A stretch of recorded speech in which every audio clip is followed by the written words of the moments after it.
परमाणु और परमाणु करती रही, उधर ईरान ने प्लाज्मा वेपन तैयार कर लिया है।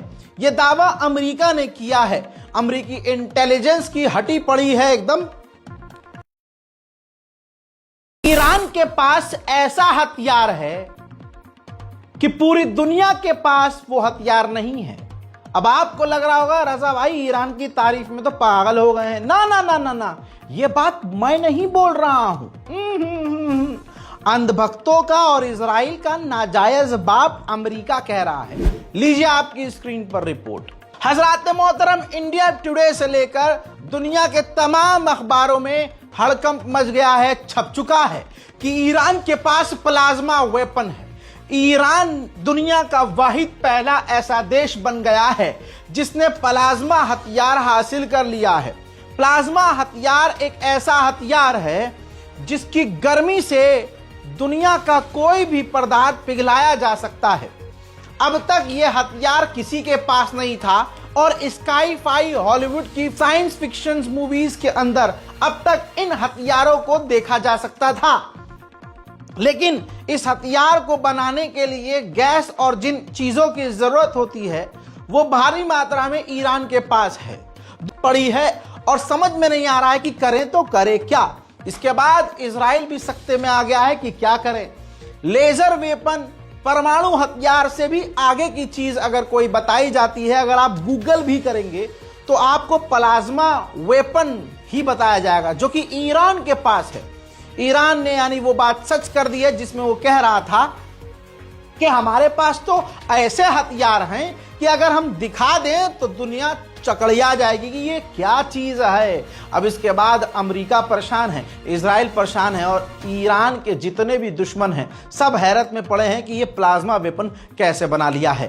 प्लाज्मा वेपन एक हथियार ऐसा है जो लेजर की तरह है। उसमें से ऐसी आग या ऐसी तपिश निकलती है जिससे दुनिया का कितना भी खतरनाक मेटल हो उसको कुछ ही सेकंड के अंदर पिघलाया और तबाह किया जा सकता है। अब आप सोच के रखिए कि अगर ईरान इतना कमजोर है तो मुझे बताओ, अपनी नेवी अमेरिका ने 25%, अमेरिका ने अपनी नेवी की 25% ताकत ईरान के खिलाफ तैनात कर दी है।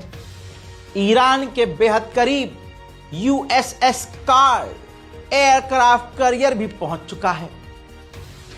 कई साल ऐसा नहीं है, देखिए हमने बचपन से शिया सुन्नी देखा है, सीखा है। जुमे की नमाजों में अपने इमाम से शिया सुन्नी सुना है। आज मोहम्मद बिन सलमान एक्शन में आ जाए, पूरी दुनिया का ईरान खुद सऊदी के आगे झुक जाएगा कि हाँ जी भाई साहब बहुत बढ़िया काम कर रहे हो, हम आपके साथ हैं, अप्रिशिएट करते हैं। जो आज ईरान की इमेज है लाख गुना वही काम करके सऊदी अरब की हो सकती है। तुर्की से उम्मीद थी ना दुनिया के तमाम मुसलमानों को, क्या मिला? बाबा जी का ठुल्लू। यही बात मैं सच बोल देता हूं और सच बात की लड़ाई है। सच बोलता हूं, सच बात की लड़ाई है। बस आकर यूं खबर सुनाकर चला जाऊं। लोग भाई जब यूट्यूबर बना तो मोहल्ले के लोगों को चुभने लगा, खानदान के लोगों को चुभने लगा। मुसलमानों की यह खासियत है कि अपने में से कोई तरक्की करता है तो सबके चूतर में कांटा चुभने लगता है। यह अपनी कहानी में आपको और अपने जैसे भाइयों को इंस्पायर करने के लिए बताता हूं कि हमेशा सच बोलो और सच का साथ दो, क्योंकि अगर आप सच के साथ होगे भले ही दुनिया तुम्हारे खिलाफ होगी, अल्लाह तुम्हारा साथ देगा।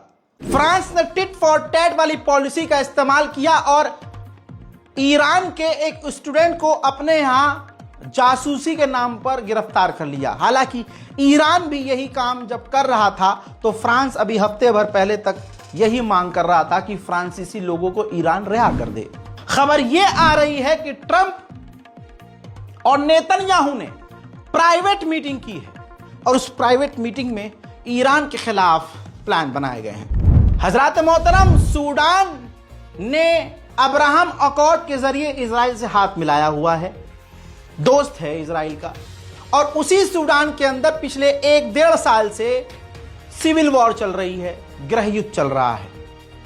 अब इजराइल ने टेंशन ये जताई है कि भाई यही सूडान ईरान के करीब हो रहा है, जिससे अब सीधा हमें खतरा है। उधर तुर्की और इजराइल एक ही थाली के चट्टे बट्टे हैं। दोनों की औकात नहीं कि वो आपस में भिड़ सके। देखिए, कोई भी मोहल्ले में, इलाके में, आपके कॉलेज में, स्कूल में, ऑफिस में, आपसे जो ताकतवर होगा उसे यह पता होगा कि आप कमजोर हो, तभी वो आपसे लड़ेगा। अगर किसी को यह पता हो कि सामने वाला, तवज्जो है, सामने वाला मेरी टक्कर का है, या अगर मैं 5 घूंसा मारूंगा और वो पलट के 3 मार देगा, तो वो कभी नहीं भिड़ेगा। आप समझ रहे हो? बिल्कुल रियल लाइफ में मैं चिपका के बोलता हूं। ऐसा ही इजराइल और तुर्की का हाल है। नेतन्याहू ने कहा कि तुर्की से हम कोई कॉन्फ्लिक्ट नहीं चाहते हैं, तुर्की से हमें कोई प्रॉब्लम भी नहीं है, तुर्की और हम सीरिया में भिड़ न जाएं, इसके लिए मुझे ट्रंप एक बेहतरीन व्यक्ति नजर आ रहे हैं जो हम दोनों के बीच बातचीत करवाएं और ये कंफर्म करवाएं, मेक श्योर करें कि हम दोनों के बीच भिड़ंत कहीं नहीं हो। कमाल यह है कि मुसलमानों को धोखा देने में तुर्की मास्टर निकला। 2 साल तक इजराइल का विरोध करता रहा एर्दोगान, लेकिन एर्दोगान तो खुद इजराइल का और डोनाल्ड ट्रंप का पसंदीदा आदमी निकला। डोनाल्ड ट्रंप का मैं सबूत दूंगा, बयान दिखाऊंगा आपको, जिसमें वो कह रहे हैं कि मैं एर्दोगान को बड़ा पसंद करता हूं, वो मुझे पसंद करते हैं, मैं खुद चाहता हूं अगर प्रधानमंत्री नेतन्याहू चाहें तो मैं दोनों के बीच का टकराव खत्म करवा सकता हूं, मैं उनके लिए उनसे बात कर सकता हूं क्योंकि एर्दोगान से मेरे रिश्ते काफी अच्छे हैं। उन्होंने कहा कि मैंने तो खुद एर्दोगान से कहा कि तुमने वो कर दिखाया है जो पिछले 2000 सालों में किसी ने नहीं किया, तुमने सीरिया पर कंट्रोल पा लिया। अब बयान सुनिए। Well, I have great relations with a man named Erdogan. Have you heard of him?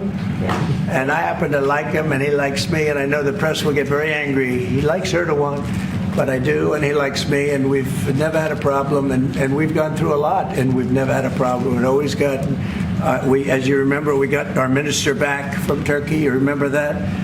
And this was a big deal at the time, and we got him back, and I told the Prime Minister, I said, just, Bibi, if you have a problem with Turkey, I really think I'm going to be able to work it out. You know, I have a very, very good relationship with Turkey and with their leader, and I think we'll be able to work it out. So I hope that's not going to be a problem. I don't think it will be a problem. Now, with that being said, I believe it was Turkey, and I said that to him. वहीं Malaysia Syria के साथ normalisation करने को तैयार है और Syria के अंदर अपनी कंपनियों को इन्वेस्ट करने के लिए बोलने के लिए भी तैयार है। उधर फिलिस्तीन के समर्थन में सीरिया के अंदर प्रदर्शन जारी है।